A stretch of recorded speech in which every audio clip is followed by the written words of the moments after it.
Father has recently revealed that just as the Sabbath has been corrupted and we no longer have the true seventh day presented, revealed something very spectacular about the true nature of circumcision and things that don't seem to add up with it. Just as with the Sabbath, he revealed how Saturday is not the true Sabbath and that Saturday is the corrupt Sabbath.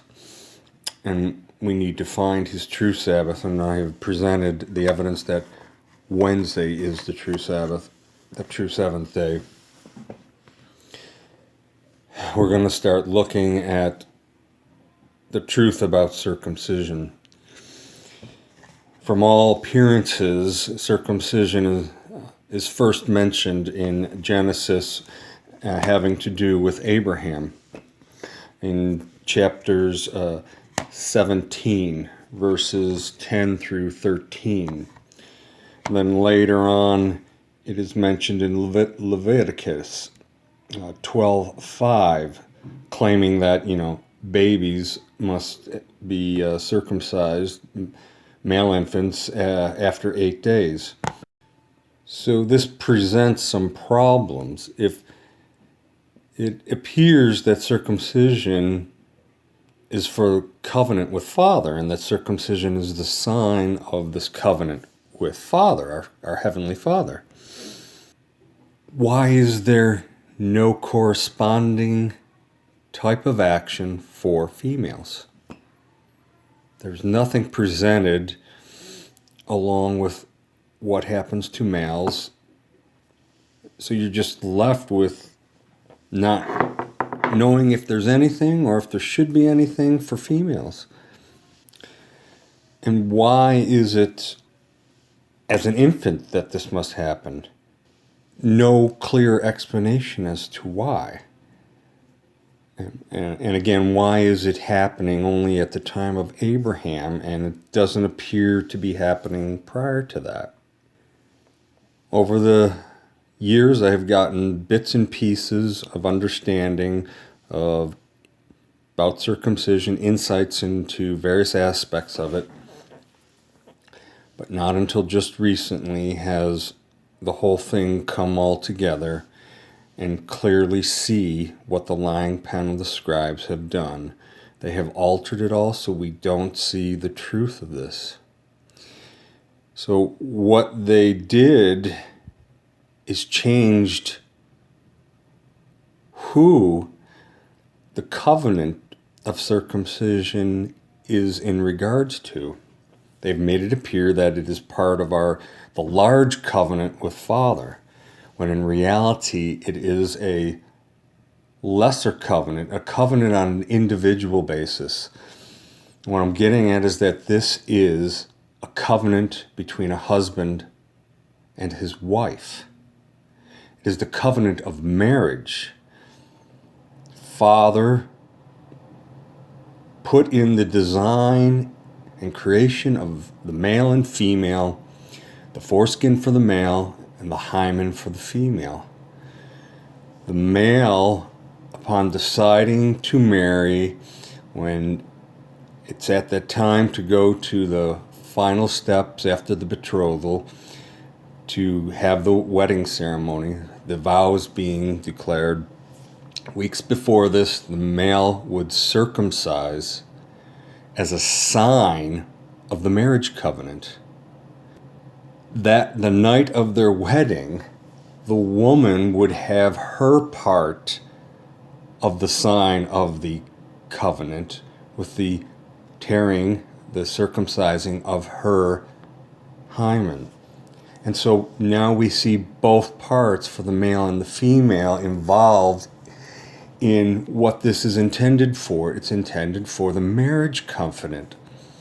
So this is showing that this was intended from the very beginning. The first man and the first woman had these parts, and they're intended for when they got married.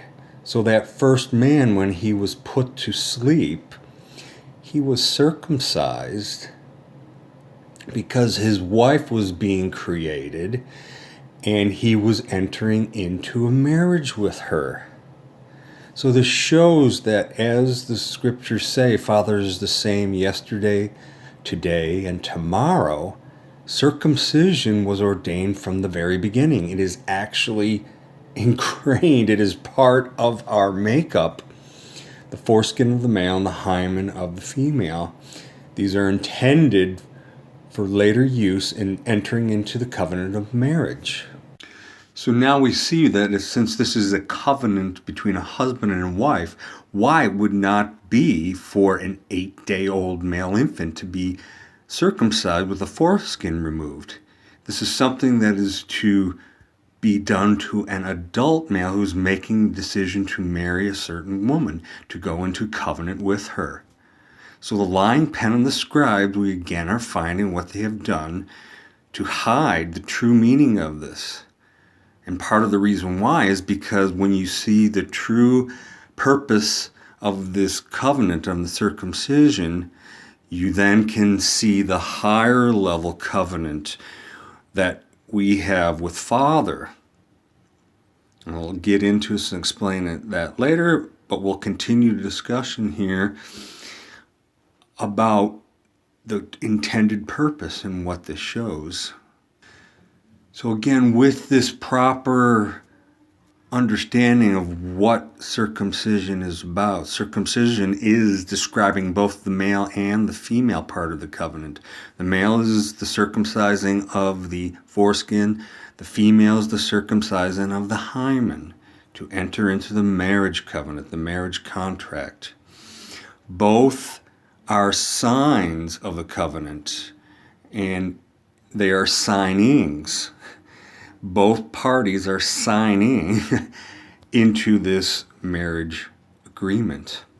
This then leads to the proper understanding of where wedding rings came from. Prior to this understanding, it was unknown the origin or why the wearing of rings on the hand was derived from, many thinking it was from pagan origins. But now that we see that circumcision is of the two round parts, the round and covering of the foreskin of the penis and the hymen, also round, we see that this is the origin for the exchanging of rings. It is something symbolically done that shows what happened physically. This also brings a much clearer understanding of what is happening in the book of Esther. Right in the beginning, you have this 7-day feast going on for both the men and for the women. It's not described as to what this feast is about. It is now very clear that this was a wedding ceremony. The king had prepared himself and gone through circumcision. His wife was called to walk down the aisle, and they were to say the vows and then to consummate the marriage with the woman doing her part. Vashti refuses. So this brings much greater light as to what's going on here and why the men were so upset and they decided to pass law in this regards. It's not just a willy-nilly thing with the woman not responding to the call of the husband demanding something. This was part of what was put in place by Father of the marriage ceremony, those parts that were needed. Vashti refuses to come, refuses to do what is required. And this is a picture on the higher level of what happened with the people of the promised land. While Father had prepared himself and revealed things to them, they refused to open up to Father.